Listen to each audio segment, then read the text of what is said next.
So I want to welcome everyone to the Creatives Roundtable. I'm Nancy Russo. We have Melinda Livsey with us for the fourth time, where we're going to talk about Uncertified, a new philosophy for the creative overthinker. With the Creatives Roundtable is a small group of coaching and Slack community. We meet once a month on Zoom for accountability, support, and to learn from one another to help level up our careers as creatives. Members get free perks such as these events. Our Slack only membership includes 50% off for these events. See, now I lost what I'm saying because I let her in.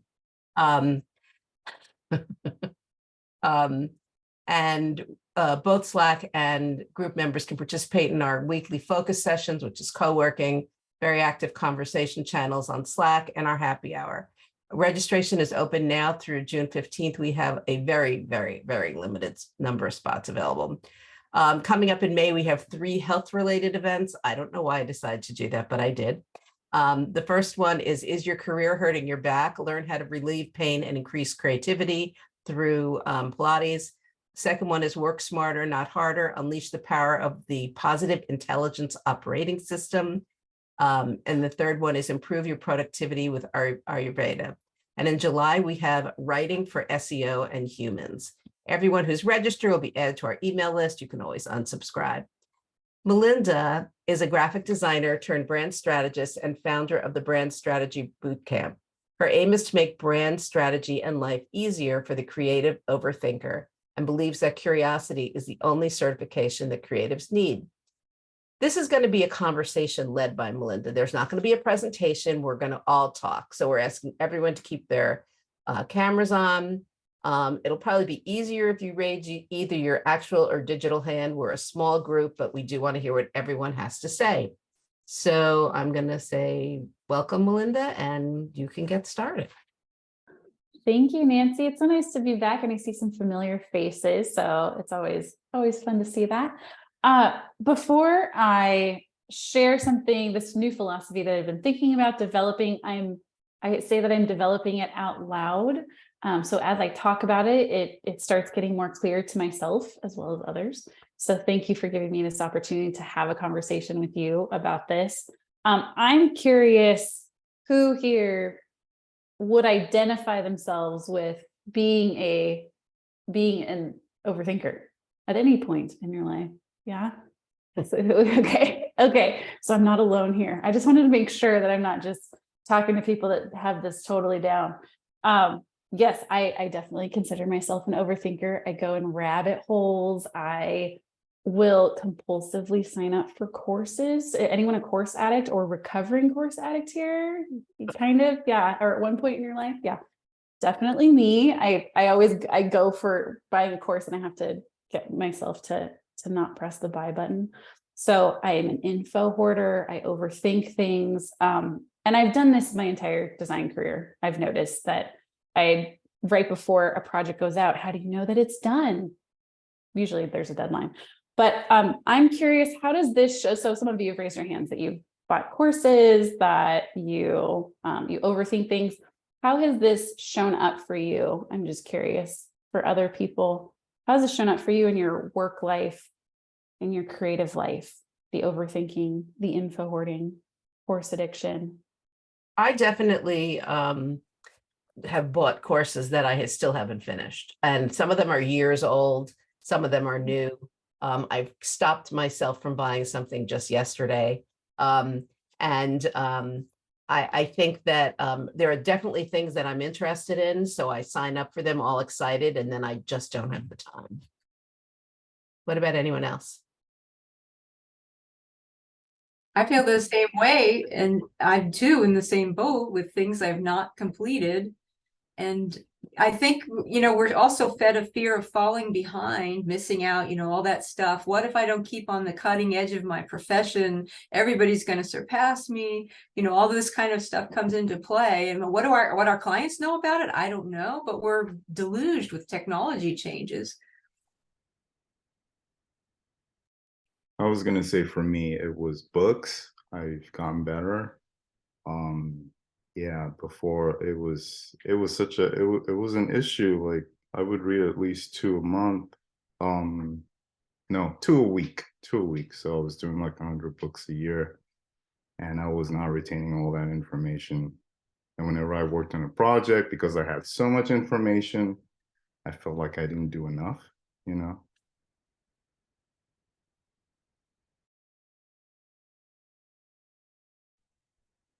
I so relate to everything that was shared. Oh, I have a stack of books that are half read, and I couldn't retain what it was that I had just read. Exactly what you said, Shay. And I'm impressed with your 100 books that you read too. Anyone else? How does this manifest for you? How does this show up for you? Nadine? So I think it's really interesting because in my head, at least, I've planned it well why I bought these courses. Books, I can't help it. It's an addiction. And I admit it openly. But with these courses, in my mental map, it's all lined up why I'm doing this, what it will lead to. But to Nancy's point, like there are these courses which I am very interested in, but I just don't have the bandwidth. Like I've signed up for them, paid for them, haven't had that. So the roadmap in my mind still exists, but then I find a detour and I go down that path. So if that helps. Nadine?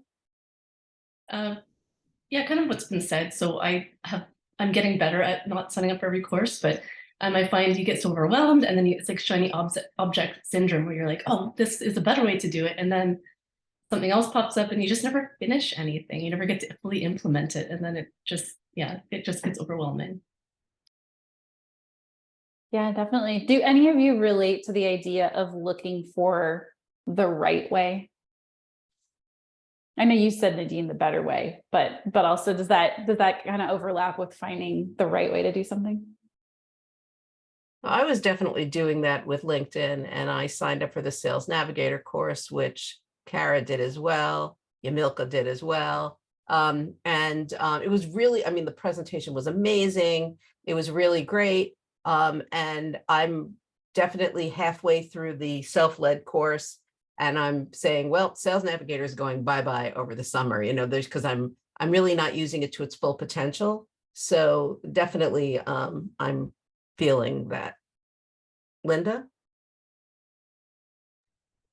Yeah, I mean, I think it's like it feeds into the imposter syndrome, you know, this idea that it's going to, like, this certification is going to validate me and make me, you know, confident in whatever, which is really why I was so interested in being here right now. Because yeah, I mean, it's overwhelming, and you know, and I find also, like, in slower periods, I will, you know, I'll have more time perhaps, and I'll sign up for all these things, and then invariably by the time the class comes, I'm slammed and I'm mad at myself for ever having thought that I would have the time to do anything. And then I like have the recording. I would say probably 3/4 of everything that I've ever signed up for, I have never even looked at the recording of. So I'm just being honest with everybody. Catherine? You're muted. Sorry. I find that I start a lot of my conversations with, I saw this somewhere, and that's all I have. Like, I can't remember where I saw it, what exactly it was. It was like a little bit of a fragmented story, whether I heard it on the radio doing 10 million other things. Or if in my downtime, I'm looking at Instagram and I saved some like how-to Illustrator tip that I'm like, oh, maybe someday I might need to do that for a project. And then when you're actually in that moment, it's, where did you save it? What exactly was it? Do you want to take the time to learn it, or do you just want to cheat it to make it work the way that you would make it work? And for me, it causes like extreme exhaustion, like decision fatigue. You know, you just get down that rabbit hole of absolute exhaustion where you're like, why do I even? Or, oh, that's a pretty thing I saw on Instagram or Pinterest, which I don't even go on anymore, but like a decade ago, it's like all those pins that we used to have. And it's like, oh, I'm going to learn how to like make lino art. and I buy all the stuff and I do it. And I might give some Christmas presents, and then before you know it, it's in a stack of like moving on to the next thing that I saw. So for me, it's exhaustive. Yeah, Milka? I also find that it triggers my perfectionism, which is awful because you just don't move forward.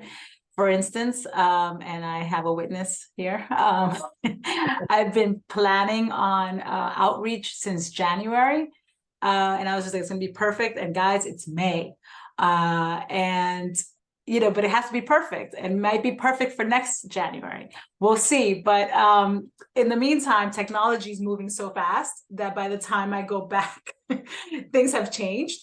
So it's frustrating because you feel like, no, I've got to kind of, and then work is happening, right? Like real work, like real deadlines and things that you have to get done.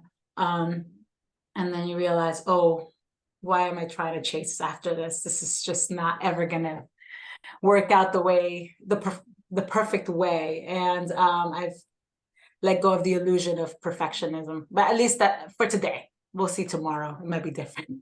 I might go back.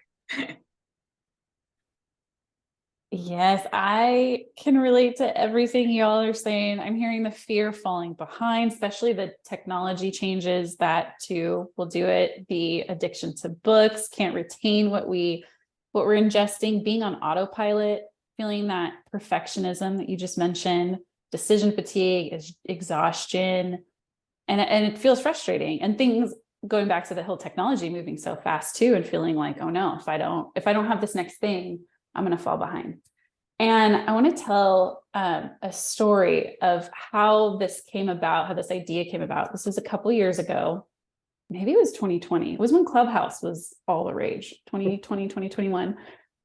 And I was on there and I already had this idea of thinking that, and let me just preface this with, I don't think in and of themselves certifications are a bad thing. When I talk about being certified, I'm talking more of a mindset than an actual certification, although in my story, you will hear about an actual certification.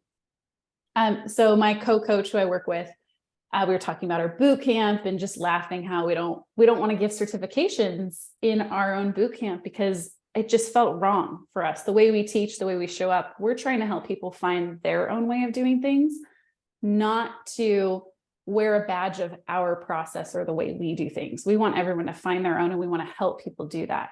So that was the thinking that we had already been toying with for a few months. And then I got onto Clubhouse and I was just perusing my followers or who I was following. And I started noticing that because I'm a brand strategist and a lot of people who are brand strategists follow me.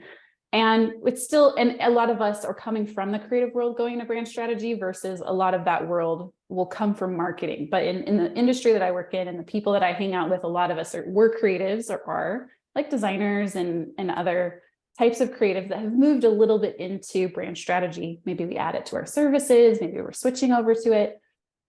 So we still approach it in a very creative way. And what I found really funny was that every single name, they had their name and then it said certified brand strategist, every single one. And I probably scrolled through about 100 names and they all said certified brand strategist. And I thought, well, this is hilarious because we are meant to help position brands and businesses in a way to stand out and be noticed.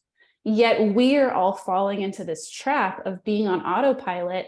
And almost to me, it was like we all turned into robots. We all bought the idea that we have to be certified in a specific field that doesn't need it to stand out. And I say this because I had a conversation with a few brand strategists that said, well, I want to get certified because then that will help me stand out among all the other brand strategists. And I said, well, have you looked lately? Because everyone now says they're certified. So if you're using that to position you away from everyone else, you're actually doing that exact opposite because now everybody is doing that in a field that we don't need technically. And so I was like, just look around. We see that there are different ways that we could potentially stand out. And I'm not saying that's not true, and it could work and it could attract the certain clients in different fields. So I'm not I'm not saying that we shouldn't be or that that's wrong. I just thought it was funny because I'm coming from the belief that we all can discover who we are, discover what our way is, and that our way is actually okay. Because I'm noticing that a lot of us, including myself, will look for the knowledge, look for the right way to do things at the expense of our own way. And that we devalue what we've already done or what we've learned or where we're going because we think someone else's process is much better than ours, maybe because they're offering a certification. And sure, we can learn from them and we can expand our process. And of course, we can deliver better results if we learn something new. But I think where we get caught, where I get caught, especially in imposter syndrome, is when I abandon my own way in exchange for someone else's. And then I start doing that. Let's say I get their certification, I learn someone else's process. Well, it's no wonder I feel like an imposter, because inevitably the process is going to fail me. Every process, even my own, is going to fail me. My framework is going to fail me. There's going to be a curveball my client throws me that I never would have seen. And in that moment, we have to deal with the unknown. And I think my desire to have the perfect framework and the process and certification is my desire for certainty, because I'm terrified of those things happening. And I don't know what to do when the unknown hits me and the curveball hits me. But that's the very thing that we're best at. As creatives, we love to go into the unknown. We love to be curious. We love to be explorers. And I think that we can trade that curiosity for certainty, and the certainty that we find in other people's processes and certainty we find in certifications, because we have to pay the bills, right? We want certain results. We want our businesses to grow. We want our clients' businesses to grow. But in that, it can get really messy. And then we start using another person's process, wanting those results that they're promising. And then we freak out when it fails us, because it's going to. Every process is going to fail at some point. And we have to then rely on ourselves and our creative problem solving in the moment, and our just being okay with, oh, I got a new problem and I have to deal with it right now on the spot. What am I going to do? And that's why I lean back into that idea of, no matter if we have all the certifications in the world, if we can't tap into our curiosity, we're going to be constantly at the mercy of our imposter syndrome that will peak up, because we're trying to be something potentially that we're not, or we're trying to use a process to cover up our own insecurity with the unknown, which really, that's where we as creatives live best.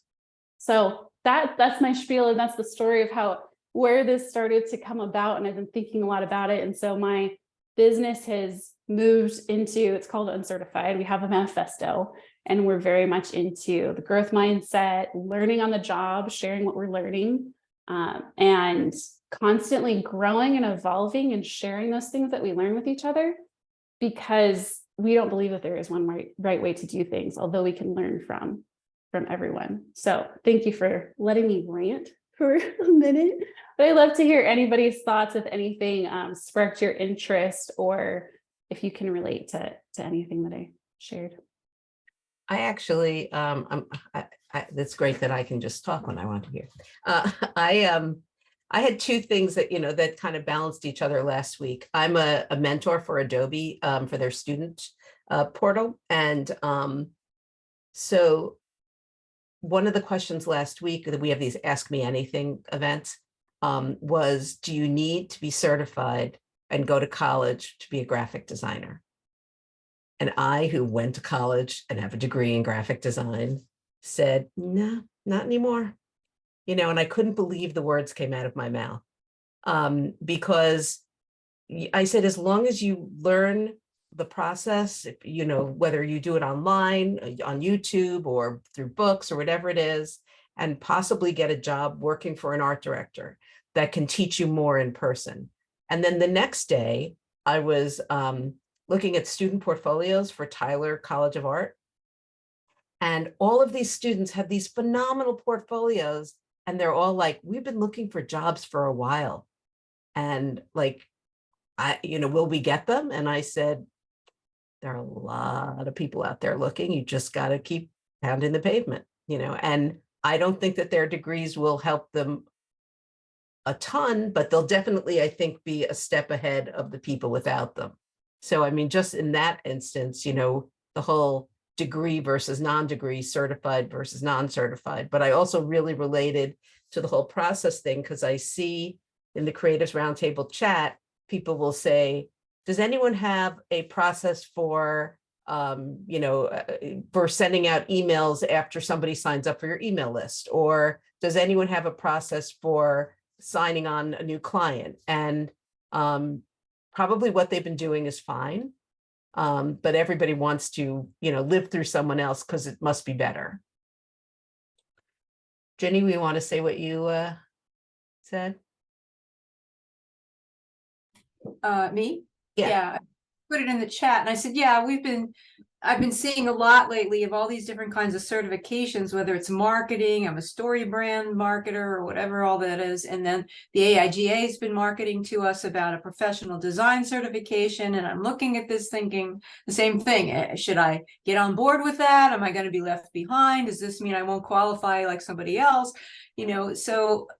But we just don't have enough time to do all this. And I've also learned, I was not in a degree program for graphic design. I studied fine art. I learned graphic design by the seat of my pants, working for art directors and, places. So, I agree with Nancy that it might put you a step ahead to have that kind of degree if you're looking for a job. But some of us that have now decades of experience, someone with a new degree isn't really going to outdo us.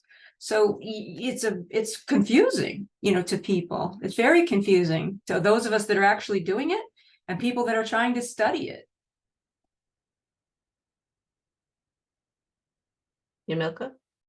It's interesting because I struggled with that, right? The idea of like, oh, what is this agency doing? What's that person doing? What's this, this idea of like, how does it work, right? And unlocking it. And someone told me, and I went through this process and I thought it was very helpful. Write down, say like 20 things that you believe you do, right? And that's specific to you or that you can claim as your studio. And then as you're writing 20, 30, whatever the big list that comes up with, then what you should probably do is go to all of your competitors and see what they claim. And then look at your list and delete everything that they say. So if it's certified, definitely delete certified because who cares, right? But if you can claim something that's unique to you, that's what you need to highlight. And I thought that was so refreshing because I realized, yeah, there's just only a few things that, there's a list of things that are unique to me, to my company, to my brand. And if I sound like the rest of the people, then, I don't stand out. So anyway, so that's a bit of, thing. That was something that was helpful for me. And I can't wait to share my website with all of you guys someday. So whenever that's ready, that'll happen. And it'll show my uniqueness. That's all I got. I want to jump off that because that is a brilliant exercise. And I want to share one that it's going to complement that, hopefully, is that, and it was something, I was working with one of my strategists and she was working on our website like we do. And she said, I found another agency that is very similar to mine. And she felt super discouraged. She's like, what am I going to do? Like they're saying almost the same thing that I do. So, similar problem. So I thought about it for a minute because my desire and goal is to learn how to trust my gut, because that, especially in creativity and problem solving, it has not steered me wrong when I actually can listen to it. And so when I thought for a minute, how could we go about this in an easy way that doesn't make us overthink? And because that's another one of my goals, is help myself not get into the trap of overthinking. And so I said, bring up the site that you're talking about. And we're looking at the site. And I said, imagine that this is now your site. You've taken it over. Imagine your logo and your name is in the top left-hand corner where their logo is. And let's just say this is your site now. And let's go through the pages and tell me when you feel something is totally off and not you. And so we went through the pages and she's like, no, I would say that too. And then all of a sudden she got to, because her whole position was about mindful brands. And so she had this philosophy about building mindful brands. And so they did too. she got to their work page and they were working with an alcohol brand.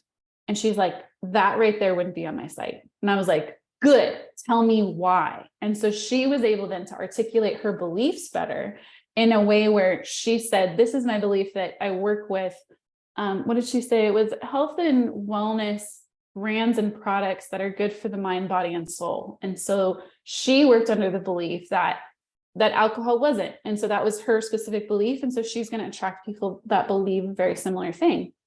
And so we were able to find that out and get more clarity on her own brand because of that exercise of her going, whoa, whoa, whoa, that wouldn't be on my site. And I'm like, great, that is exactly what we wanted. And so I've used this exercise with other people. One, she had a boutique out in Australia, and she said, we have all these competitors, local competitors, and I don't know how to differentiate us from the others and to actually be remembered. And I said, okay, let's pull up all their sites and let's go through them. And we did the same exact exercise. And by doing that, she was able, because we're visual, we were able to do this.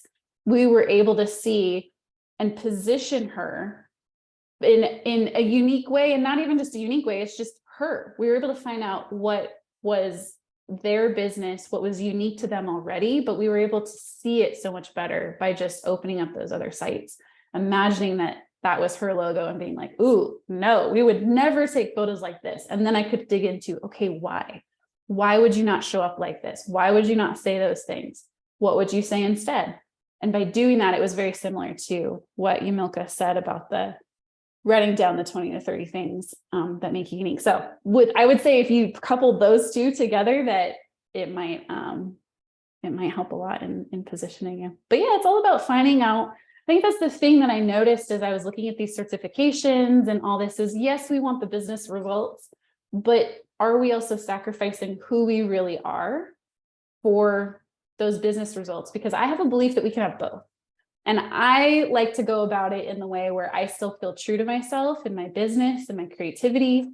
And I think we all have that. That's why we can all, in my community, we're all brand strategists. And you could look at that as, oh, we're all competing against each other. Well, not really, because we all offer something different. We all believe something a little bit different. Like my one friend who has a certain belief about mindful brands. We've had people pass very large projects to each other because they're like, no, I know this other person's going to be better for it.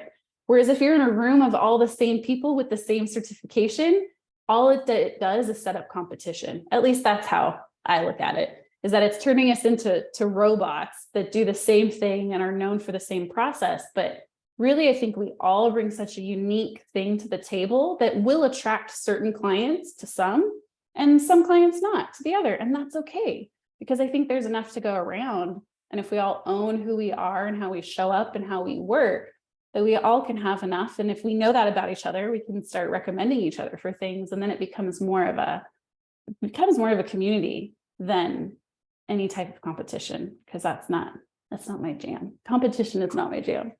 Although I know some people are really into it. We actually do, we look at everybody's websites in the groups, and we pretty much have them be quiet while we look at the visuals and we read the copy. And like Ginny just redid her website. It was a great job, but we were reading this one thing. I think it was something that didn't make sense. And she's like, to us, and we were now being the consumer, and it's really, really good to have other people's eyes on your work. But I really love the thought of saying, this is my one competitor, let's look at that. I think that's fabulous. And we also refer work back and forth to each other. Melinda, that's been my attitude all along for joining networking groups that exclusively one person per profession or something. I'm not meaning to insult anybody that might be in something like a BNI. It might be the right fit for you, but I philosophically disagreed with them from day one, and probably put the interviewers through some tough questions going back at them. But I said the real world is competition, and you know what? We're not all identical, and you might not be, because you're my group, the right printer for the job. I'm going to refer to the right printer, not you. And it's the same way with designers or any other service. And some business does boil down to chemistry. Who do you want to work with? And Ginny has been great about when she first came in, she knows I've told her the people this before. When she first joined the Creators Roundtable, she did something that no one else did. She reached out to every single person and asked for a one-on-one so that she could really get to know them and see how they can work together, which I think she has worked with several people, which is great. I love that you said chemistry too. But I think that's what I'm trying to foster, is that when people are themselves, and that includes businesses, when businesses show up as themselves, like truly who they are, what they believe, what they're trying to do in the world, that's when they can have that chemistry with their clients and their customers. That includes our businesses too. So I love that you use that word, chemistry.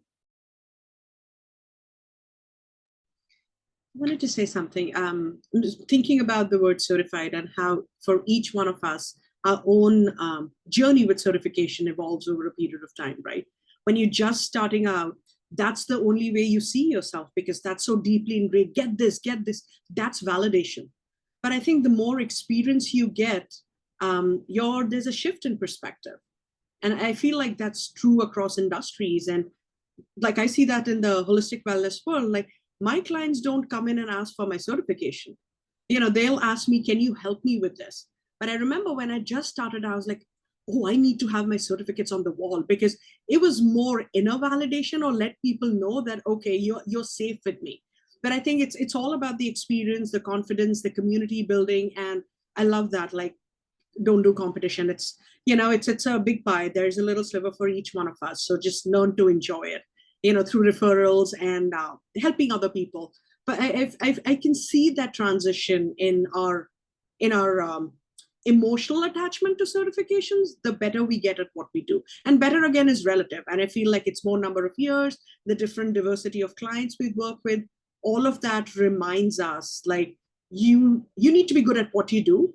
And that good also changes. It differs depending on what the client needs. Yeah. Beautifully said. Beautifully said. And that's so true. You brought up the validation piece. And I think that I saw somebody, I think it was Russell Brunson. He said that results are our certification.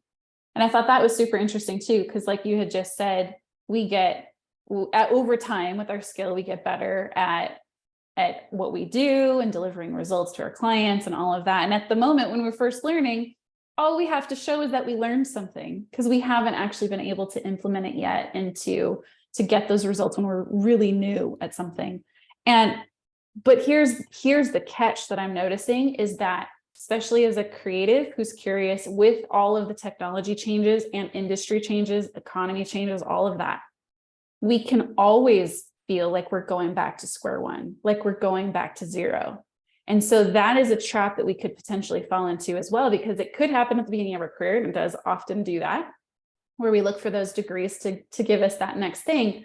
But I'm noticing that we can also fall into the trap right now with technology changes and everything that's changing. And then all these people are offering certifications, and we feel like, well, I don't know all this stuff, so I need to go get that certification so I can show that I can prove that I've just learned something. So then I can go out and do it. And I think that's the real trap that I just want to highlight for all of us, and for myself too, that because I have the tendency to feel like I'm starting at zero. It could be from when I want to get back on a workout routine, when I want to start eating better, all the things I think, well, now I got to start from square one again. And I have a tendency to do that. And so I think that I do that too with my learning, and think, well, then I got to go get this new sport. Because that's what I'm noticing. A lot of creatives that I coach and I teach will want to move from creative or add brand strategy to their services. And so that's that new ground zero. So they're like, oh, well, I got to go get the certification. And we're trying to say, no, maybe you don't need that to validate the work that you do and what you're able to do. Because if you just use the curiosity that you already use in your creative work, you can actually do amazing, amazing work in branding and strategy if you just use what you already know how to do. And so we're trying to say, hey, you already have everything you need, and your way is okay, and you figuring it out on the job is okay, and you can probably bring amazing results using what you already have. So just want to highlight that potential trap for us. Jenny. I don't know if this plays into today's conversation about creative overthinking and certifications, but I'm in the beginning stages of going through the socioeconomic certifications for women-owned small business and things like that. And I'm just wondering if people here might have an experience with that actually meaning something on these RFPs that you answer. You know, I realize companies are satisfying quotas to use their funds for their quotas, but how important does everyone here think that is? I mean, yesterday I was asked to answer an RFP that was only being sent to women-owned businesses, certified women-owned businesses.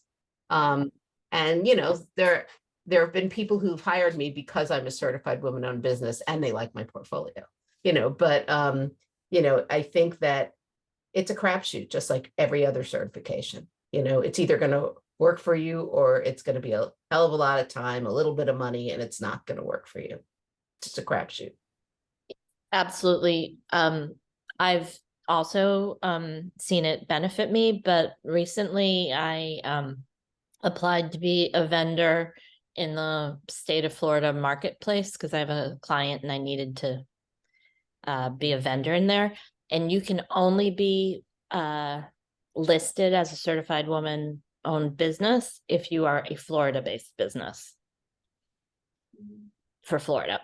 So it seems like it's just a pawn that people are playing with sometimes. Yeah, when you speak of pawn, and this is why I say for what I'm bringing up, that it's more of the mindset as if, are we looking for validation through these external things like certification? But there's obviously a time and place for them and when we actually need them to be considered for certain things. I get that. With the certifications I was thinking of too, just to be aware that sometimes, and this is something I'm exploring and have not really talked about much or delved into this conversation, but it could also be a way of gatekeeping as well. And to just keep that in mind, because with things, especially when they're creative, and again, I'm not talking about the things that we need to be considered for certain things, like if it's certified women only businesses and you need to have some kind of certification to even be considered, that to me is a different conversation than what I'm bringing up at the moment. But to just be aware that, are we searching for the validation in those external things and the certifications? And if so, who are we giving that authority to say, because this person gave me the certification, I can now feel good about doing this new service or doing this new thing. So that's the thing I'm bringing up, just because I know that's the trap that I fall into.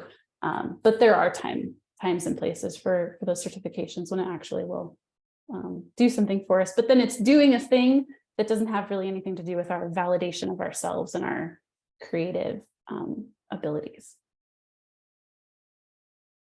I wanted to mention that Shay was trying this like brands in a day type of thing. And he thought it would be great, and he worked the whole thing out, and he got this client, and it was kind of a disaster with the client. I mean, they wanted much more and they didn't understand. And he just pivoted and went back to his roots and what he knows and what he believes, and all his social posts and everything are about his successes and what he does best. And so I don't know if you want to speak about how you came to that mindset, Shay, and just. Oh yeah, absolutely. I can share that.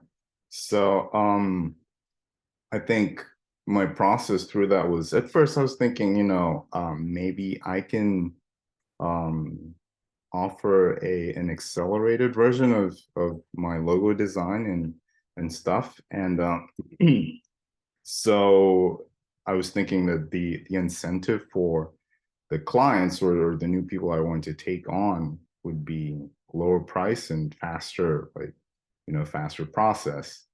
And lo and behold, it just did not work out. You just can't create a good logo in less than 3 weeks and have the client be satisfied with it and everything. So at first I thought, okay, like it was a good experiment, but it was really costly because I did that at a point in time where I really needed to find a solution, I guess, with regarding the business.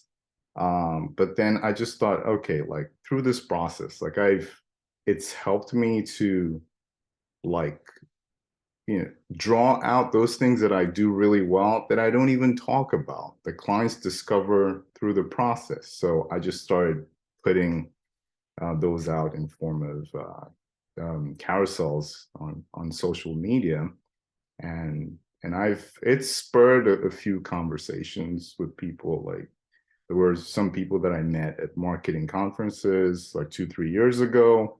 It was just like a casual meeting, but then we'll start talking on LinkedIn, and I met up with one of them for lunch. And also I think that's the reason why I onboarded a recent client. I think she'd already looked at my stuff and she knew that I sort of like had an idea of what I was doing. And yeah, I ended up doing a 3-week project with her, and I really like closing was so easy. I've never closed that easily before. So yeah, that was the pivot that I made. But yeah, it totally failed. My initial objective is it just did not work out that way. And you created, and you went back to your old process, and it worked for you. Yeah. I think Nadine, you did something like that with some of your services. Can you talk about that? Does that play into this? Somewhat. I mean, I did take a course a year or two ago about like design intensive VIP days. And I was starting to shift my business. I didn't fully make the shift, so I'm kind of like half and half.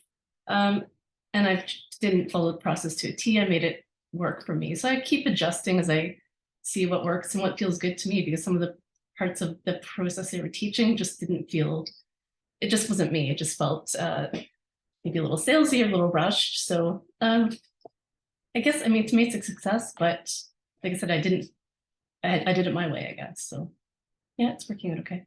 But you finished the class. I did. That was one of the few I've finished in recent years. Yes. I admire you all going your own way and figuring out what works for you, even if we hear other voices being like, you should go this way, or this is going to make you more money, but you know how you work, you know how you can deliver the best results. So I really admire that. I wanted to also ask Crystal, but I'll let you finish chewing. So, Crystal had this one or two avenues in which she was designing, and then someone came to her and had her design a political campaign, which was a huge success, opened a new avenue for her. And instead of saying, I'm not qualified to do that or whatever, she just went in and, I mean, ended up doing everything. And it's like it's opened new doors for you, has it not? Yeah, I mean, I'm one of those people who don't have a certification in design. I just sort of figure it out as I go. A lot of the elements of a campaign, it's marketing, it's communication. Like there's really kind of no difference there. Branding is branding, but you just do your research on what works and what's important. And it actually pushed me in opportunities to I was leading the communications and running it. And that's new for me. More it was just design. And now I'm doing communicating, I'm doing copy editing. I'm like starting to do this because it was great experience. Just by doing is really that. And as far as being the acknowledgement of the work I did, and I've been on a few since, I like to get paid for it now. Half of the work I did was volunteer because it was a friend. But as far as the transition, you just do it, and you ask questions and you look for advice. Like I never always know the answer, but I will share what I do know, and being open to feedback. And the thing with campaigns was I learned a lot about how it's different than standard marketing as well. Simple things like doing a blog posts or testimonials. My campaign strategist was like, no, we don't do that. You don't do that here. She doesn't have to clarify by some Joe Blow we don't know that she's a good candidate. And, you know, just kind of learning as you go. I don't know if that's what you were looking for, Nancy, as far as that experience, but I think it's yeah, also parlaying. you discovered something about yourself and developed. Yeah, I can do new more than process. just what I was, because Yeah. I actually put myself in that situation. Sorry, Cynthia. I have to unmute myself. It's been really interesting listening to all of you. Most of you are designers. I am not a designer. I'm a writer, and I'm a marketing strategist. And it's just been interesting to listen to all of you and this really wonderful debate. I do have a lot of credentials. I have a bachelor's degree and a master's degree and blah, blah, blah, blah, blah. And a bunch of industry awards and da, da, da, da, da. And that held me in good stead for a long time in jobs in my business, because I could just lay all this out for them. And then, and I mostly work in healthcare. And then the pandemic came along, and most of my clients are hospitals. And when the pandemic landed, like, all bets were off. Nobody gave a crap about anything about credentials and degrees, and like nobody cared, because we were in such uncharted territory, and we still are. And you couldn't go, oh, see all my past communications about COVID, because there weren't any. There was, see all my past stuff about masking and unmasking, there weren't any. And all of a sudden, it was just, you did rely on your experience. Yes, your credentials helped. They did go hand in hand. And now that we're sort of semi coming out of this for the last, I don't know, 2.5 years, it's you rely on your experience, but it's also just, can you help me? This is what we need to have done. Can you help me? What I found with all the credentials and everything is that it gave me confidence. So even though I was faced with situations I have never been faced with in 20 years, I was confident about my ability to do things when that happened to me before, when I, have new things. And so I was confident that I could figure it out. But I found that I at least need both. And so I don't, and in fact, somebody just posted this about LinkedIn, and my comment was, why does it have to be either or? We don't need to disparage people who don't have it. We don't need to disparage people that do. But I found it's been kind of either or. But now that we're in this sort of new, I hate new normal, it's just whatever this is, I think all of us are going to just have to kind of find a way to go forward and do some things we have never done before, because we have not been here before. And so that's kind of my 2 cents of this. It's more like 5 cents, but whatever. Thank you. Linda, did you want to say something? Okay.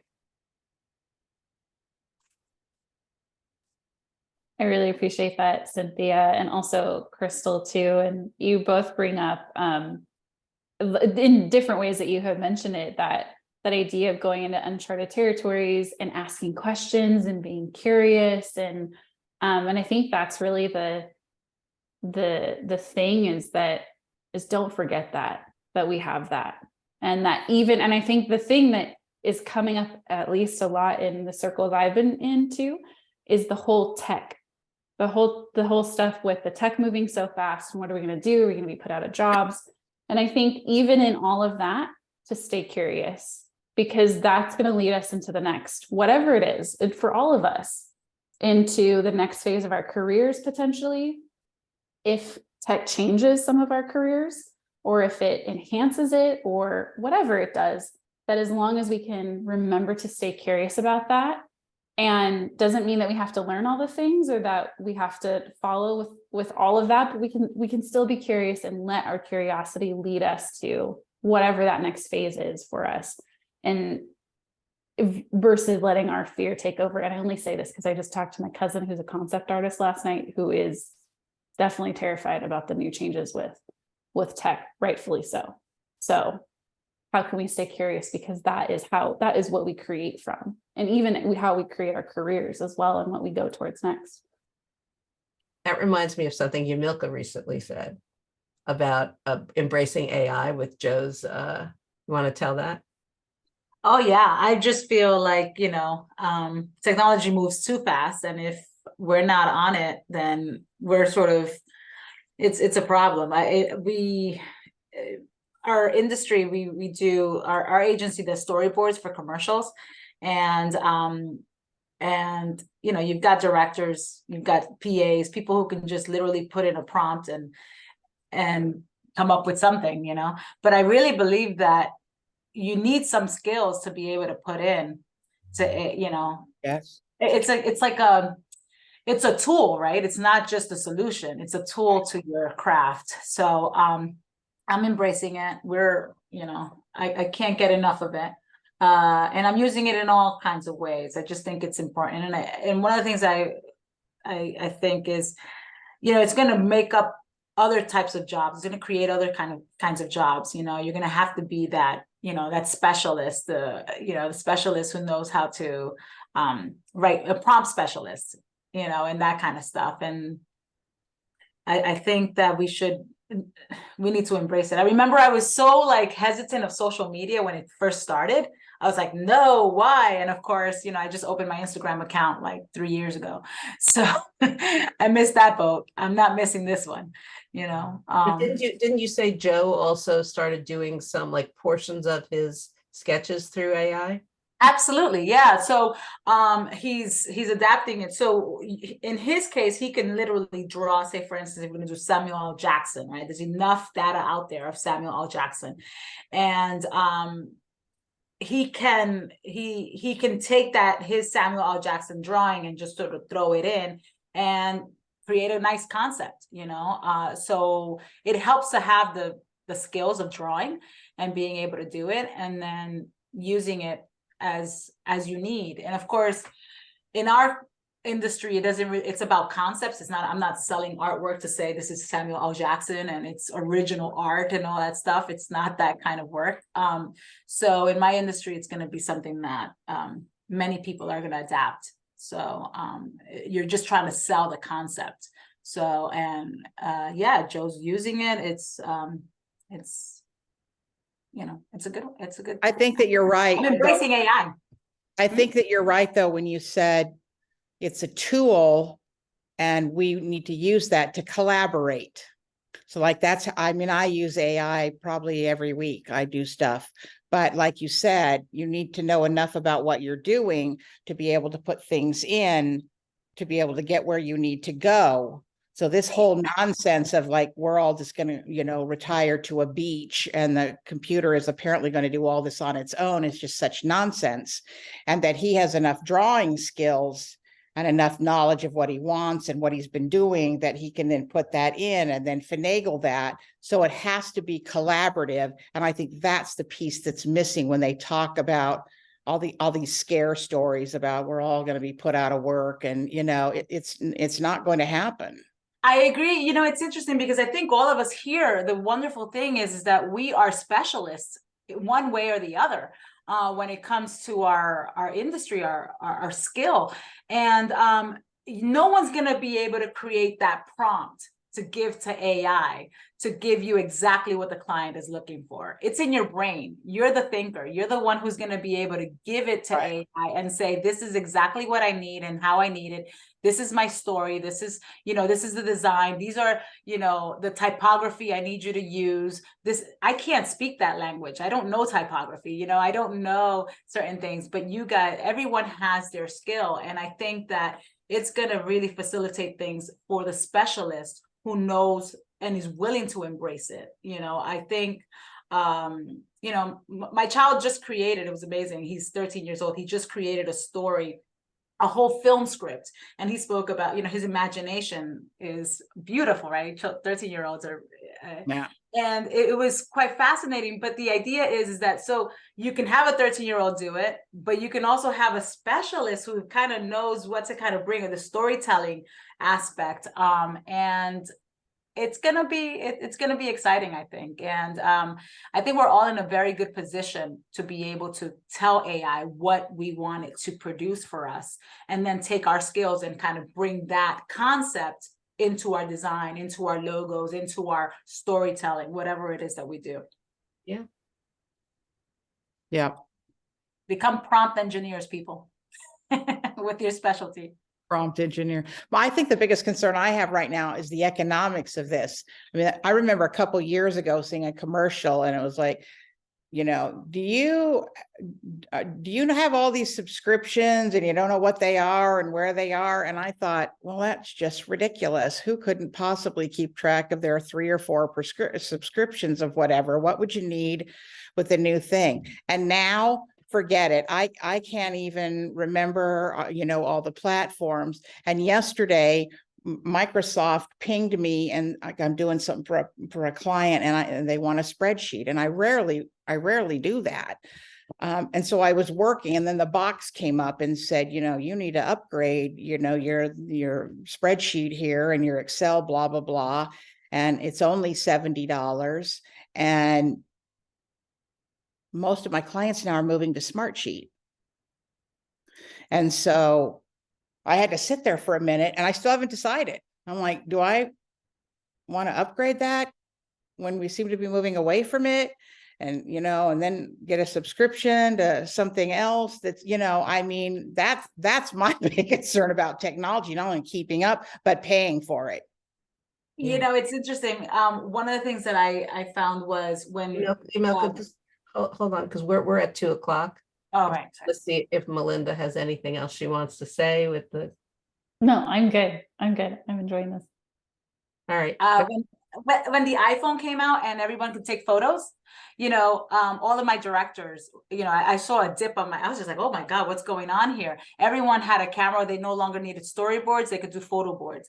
And I thought, oh, we got to adjust here. But the fact is that there's always going to be a need for a human because, you know, there's only so much there's so much time, so much expertise as these people have. They need someone like us to say, listen, this is what I'm thinking and just take it, make it happen, you know. And I realized that photo boards, some directors went with photo boards and, you know, the traditional ones, they're like, no, I see the beauty and I see the need to be able to, no photo is going to be able to kind of adjust, you know, this picture and this picture and this picture now created, you know. So I think the same thing's going to happen with AI, where it's just like, you could ask AI for a gazillion things and it's amazing. But if we have our specialty, we'll be able to kind of create, you know, it needs a human touch.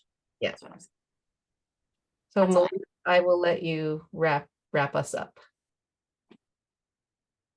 Yeah, well, thank you for having me, Nancy. It was so nice to see you and all of you. Thank you for having me and for allowing me the space too to be thinking out loud and learning from all of you. I really appreciate that and listening to even this discussion about AI. So I'd love to continue this discussion and learn from all of you. So feel free to, if you guys are on Instagram, I'm on under Melinda Livsey. And I do post there a lot about my own struggles with just, you know, overthinking, info hoarding, being creative, learning how to show up in the world in the way that I desire to, and helping my clients do the same. So please, you know, connect with me. I would love to continue the conversation, but I appreciate being here. So thank you. Thank you for the idea and for doing it. And thanks everybody for participating. Thank Enjoy you. the rest of your day. Bye-bye. Bye. Bye.